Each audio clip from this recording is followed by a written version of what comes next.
Malaysia as a private operator, if I was a private operator, I would study what Australia is doing, because Australia is very advanced in that. Look at them, take the best out of Australia and implement a truly unique Malaysian model.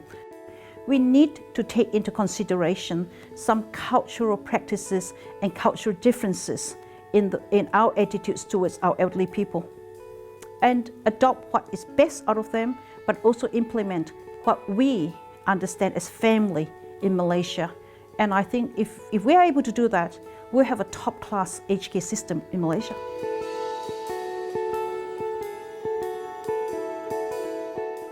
Aged care, if we really look at aged care in Malaysia, it's probably where Australia was in the 1800s, in the late 1800s.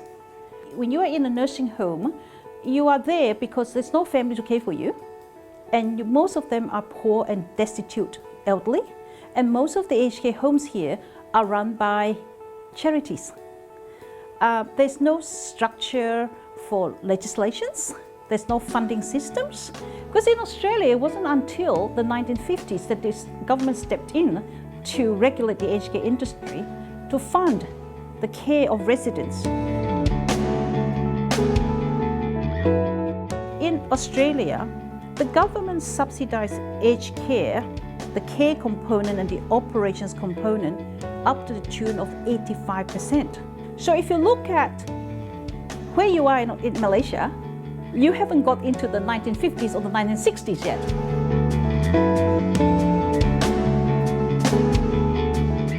Assisted living aged communities are communities that are self-funded in Australia, where residents live independently and they are provided support, care support as they age in an independent fashion.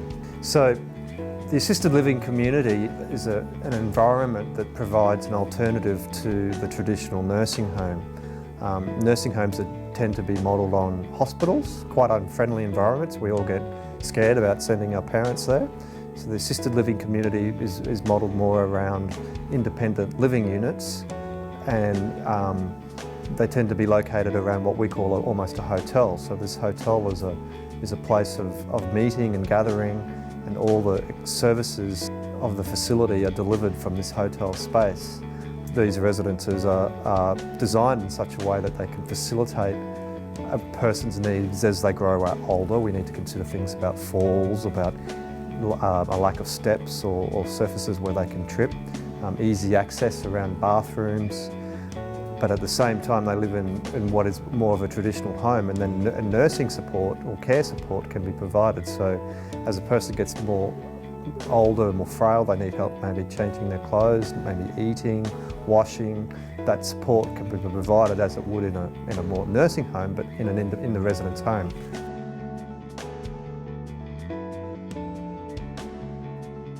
There's an administration component for the daily administration of running the facility. We'll have a restaurant, we'll have an activities area, places for people to eat, a cafe. The actual medical requirements aren't as intensive as you might initially think. It's more about providing some small offices, some small consulting rooms, but the majority of the care is actually moving out of that into the residents' homes. So that's almost the point of the exercise, is to take away the feeling of the hospital and literally deliver it like a takeaway environment. And then of course other infrastructure is more the sort of infrastructure that's contributing to lifestyle. It might be pools, it might be vegetable gardens, herb gardens. The operation sides of things, to the care sides of things, the training of the care staff to keep the care staff customer focused is really important. It's quite a substantial, it's the success of the business really, training the staff to be able to provide fun care to elderly people.